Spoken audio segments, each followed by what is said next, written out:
If you like Strategy and Tactics podcast, please support me on Patreon if you can.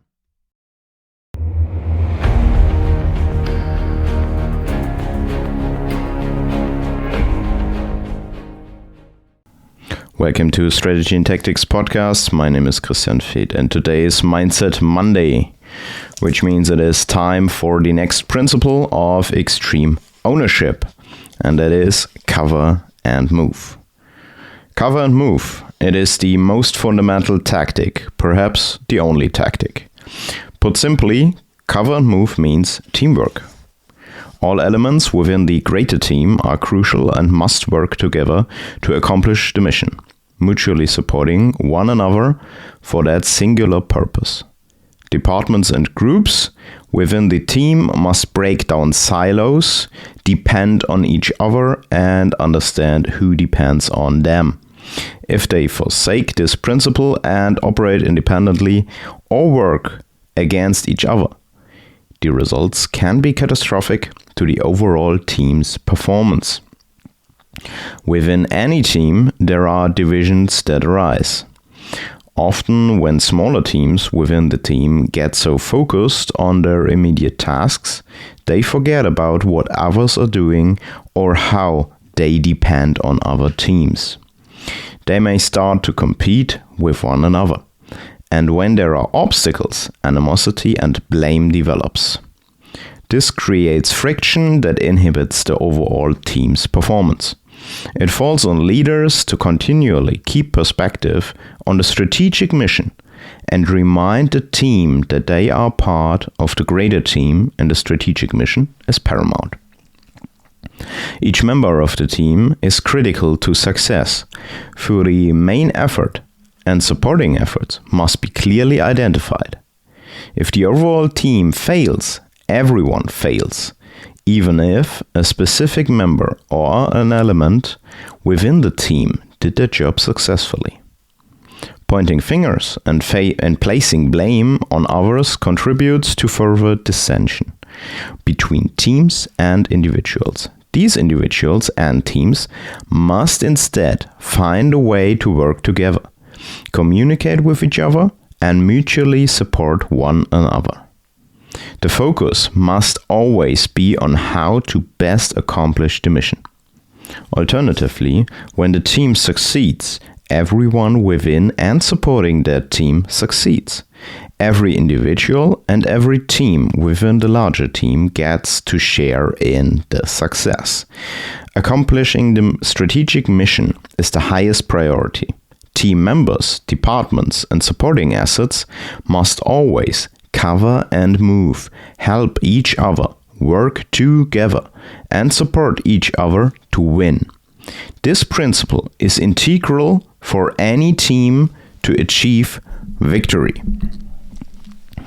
So, this is just one page in the book, the important principle of cover and move.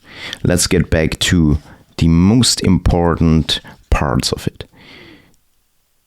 Second line, cover and move means teamwork. Everyone is talking about teamwork, but there are not really many teams out there who are really teams.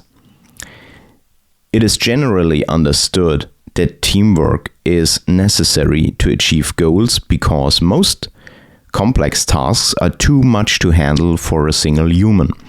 So it is really a common base that you accept that there is teamwork. But the reality is that a lot of people are not ready or not used to work in teams. And you can see that when you start training young people and you're giving them group tasks. There's always, at least in a group of 5 to 6, one person who rather wants to work alone, who's saying things like, okay, just give me this bunch of work and I will finish it in 2 hours and then I will get back to you. Which is not, in general, a bad thing, but this is a sign that this person for whatever reason, does not like the communication part of teamwork. He is more likely to succeed in his mind when he is on his own, which is a completely false approach, because every aspect of human behavior is centered around teamwork. And this is true for the complete history of human beings. When you want to achieve certain victory, you need to work in teams. This is not optional. This is mandatory. So, you cannot build a successful business just by yourself with no help and no employees.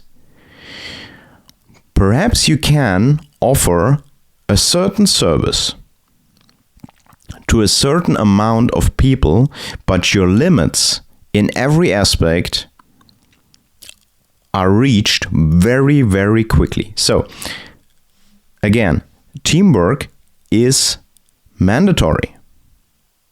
And there are a lot of people who do not understand this and who need to read this book to understand what teamwork is really about, because teamwork goes both ways. A lot of people think teamwork is something like dragging a less able person with them so he can succeed too, but this is a complete false approach too. Teamwork is all about a mission. When you do not have defined a mission, you cannot work in teams. And this is probably the most common failure about teamwork, because teamwork in itself has no use, has no goal. You cannot just say, okay, you guys, you work in a team, have fun, which is done regularly in most companies. You need to define a mission, and then you put a team together which is tailored on the mission. And this is common sense in every military that is functioning well and has success in combat. There are mission-tailored teams, and sometimes there are standard organizations, standard patterns of team organization, and they have to cope with different challenges. So when you have a basic infantry squad, this is not a team that is tailored to every mission. But it is a necessity, because you cannot tailor the team for every mission in combat, because in a battle, obviously, things develop quite quickly. You do not have the time to always change the teams. But when you go into the special forces use cases, you see that the teams get even more tailored to the mission. So the better trained the single elements are, the more they can be tailored to the mission. So when you have a workforce beginning with their training, you probably need only a few standard organization patterns that you can use for most missions. This is the equivalent to a standard infantry squad or a standard infantry platoon. You can complete most missions with this type of organization. But when you become more sophisticated, when your services become more complex, include more assets, you probably have a need to tailor this team to a specific mission. And after this mission was successful, you do a debriefing with this team, and then you form another team for another mission. So this also depends on the amount of flexibility of the persons organized in this team. So keep this in mind when we talk about mutually supporting one another for that singular purpose. So everyone needs to know what the mission is. When this is not the case, you cannot have teamwork. So in every case, when teamwork is applied, there needs to be a statement at the beginning by a superior or by a leading element of this team what the mission is and why the people were chosen to be part of this team. Because often when missions are not defined, there are people in this team who do not really belong there. And then the friction becomes even greater because these people do not get a lot of tasks. And then this sense of injustice arises within the team. And some team members begin to think, okay, I'm really hustling here. What is about this guy? He's just having a coffee break after another. So what are we doing here? And this is the general misconception about teamwork. But even when you consider this and have a clearly defined mission, within any team there are divisions that arise. Of course, because they consist of people. And people do have arguments with each other. And it is okay. It is just okay. The main thing is, how are these arguments discussed? How are the channels of communication? The place where the teamwork is done really cares. When you have a physical teamwork, and this means you have 5 or 6 people physically in a room together. You need a neutral room. This can be a conference room or basically any room where they have the tools they need to do their job. And this neutral rooms belongs to no one in this group. And this is the room where the mission is defined, where where certain steps of the process are taken, where all the available information is put together. So something like a small headquarters cell. And then at least every element, it doesn't need to be every person at itself, but sometimes you have a team of 5 and there are 2 from the marketing, and you have 1 out of production and 1 of the back office and 1 of the supply facilities, or I don't know. And they need a room where they can go back to, where they do their breakdown tasks. So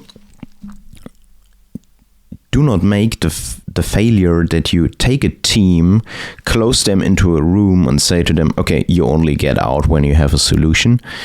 And this in general really is not a great way, because the elements within the team need room for themselves to discuss, to develop ideas, and when they are ready or a certain time span is over, they need to go back to neutral ground where they can present it.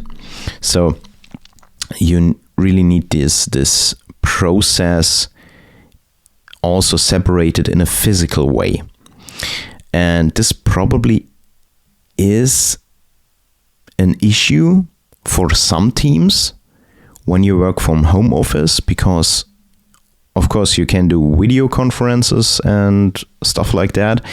But in general, for most people, it is not the same like being in a room together, reading mimic of another, seeing their body language, and feeling their presence. So it can work. And it usually, in my experience, it usually works with teams that have worked physically together before. And they have something they can fall back on. So you have to consider this too. Next quote. They may start to compete with one another, and when there are obstacles, animosity and blame develops. This is also a common misconception about teamwork. Teamwork is not about, okay, we are all in the same spot and there will be one winner. This is a failure from the beginning and has much to do for the single individual with the principle of check the ego. Those two go very often together, because when you cover and move, you have to consider that sometimes there is a specific person which is best suited for a task. And when this task get the most merit or all of the merit, you have to check your ego to help this person succeed. But when you just do not see success as a thing that is attached to individuals, but you see it attached to a team, and every team member, regardless of their task, will be seen as equal in their value they added to this mission, then you get successful teams where competition within the team is not a problem. And you see this in well-trained military units with good cohesion. There really is no jealousy. Of course, you have this guy who outruns everyone. You have this guy who hits the most precise. You have the guy who drives best. You have the guy who leads best. But always there are other guys doing the same. In a company, you have at least 3, most of the time 4 platoon leaders. And of course, most of the time, one of the 3 or one of the 4 is regarded the best one.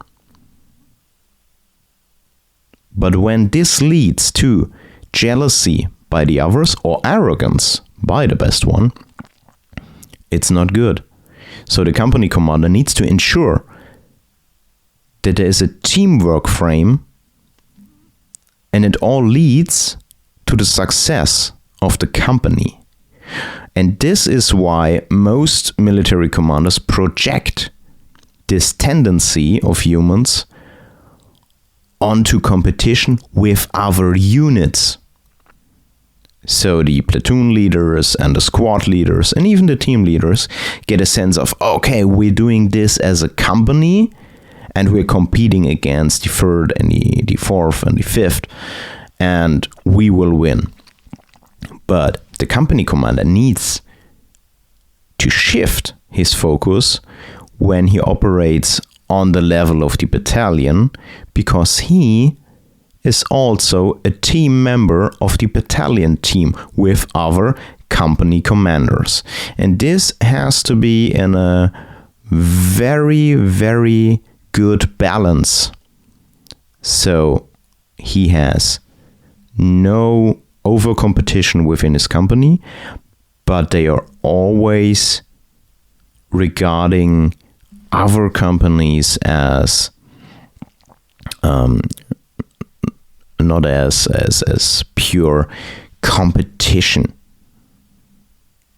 And this is the same in a successful business.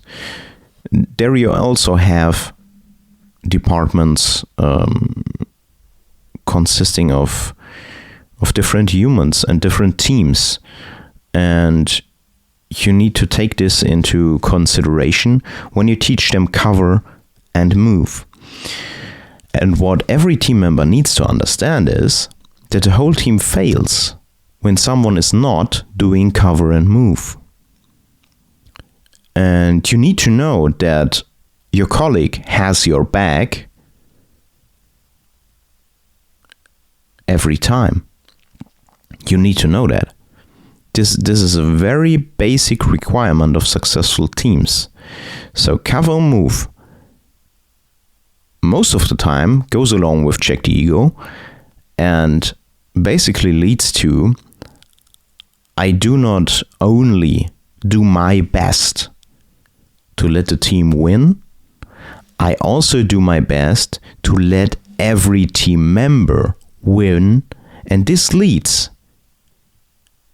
to success in the mission of the team. So, do not get tunnel vision, do not get complete focus on your tasks, but you also need to consider how are the others doing? Can I help them?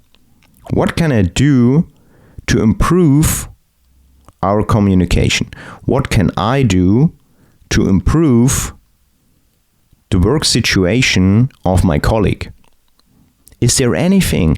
And most of the time, there are very, very simple, very small things you can do which show your colleague that you care about his success too. And guess what? The result most of the time will be that he begins to care about your success, which is ultimately team success too. And this is where cover and move leads to. In military terms, cover and move is the one basic infantry tactic, I will add at this point, because this is really the basic tactical application on the battlefield. And this is Mindset Monday and not Tactics Tuesday, but I will explain this to you. Cover and move only works when you have at least two guys. You need one who is moving, this is obvious, and you have one that is covering. What does it mean? When he covers, he has his weapon system ready to engage, but the weapon system is not a central part of it. You can cover someone moving without a weapon in your hand. The main thing is that your senses, your ears, your feeling, and most important, your eyes are covering the movement of your comrade. So, take this example. You're standing with your friend on one side of the street. And the way you stand there, your friend can see the left side of the street and you can see the right side of the street. But no one of you can see the other side. So, what you can do now is to cross the street. Your friend looks left and says to you, it's clear.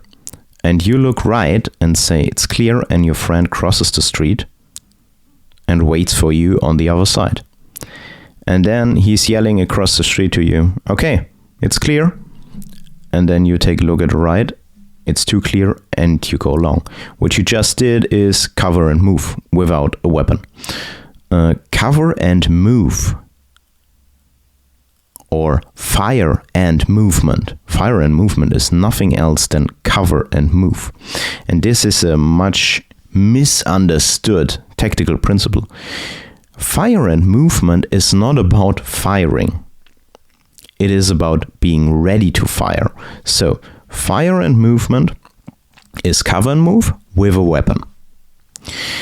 So, when you would fire every time you just need to cover someone, you would go without any ammunition in a very short period of time, and in most cases You even would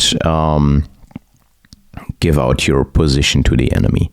So it just means you are ready to engage in a certain sector where there could be a danger for the other guy who's moving.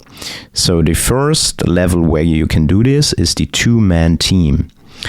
And then fire and movement is applied to every military level above. This can go up to army group size, no problem. And it's always the same. One part moves or maneuvers, and the other one is covering. And this ensures that you can do one of the two tasks at 100%, because every proficient shooter knows you cannot move and hit a target and do both at the same time with 100%. Because when you have a rifle up in your shoulder and you have the sights on the target and you're shooting, you cannot run at top speed. This is just not possible. So you need to decide, what do I want to do? Do I want to do both at, 30%, 40%? Or do I want to run as fast as I can, because there is this stretch of complete open field covered by enemy machine gun fire, and I just do not want to cross this at 25% of my speed. This is a natural thing to do. You want to cross this stretch of earth as fast as you can. And then you bring your A game, running 20 meters in a fraction of a second, it feels like. And your buddy, he will not move around and missing the window where the machine gun fire comes from. No, he will be focused 100% on the sector, searching the enemy. And when he pops out, he will put him down by fire, or at least suppress his position, so the enemy needs to keep his head down and your body gets safe to the other side to his next cover. And this is fire and move, the military application of cover and move. It's basically the same. So thanks for listening. This was another Mindset Monday. Until next time, and never forget, always simple, never easy.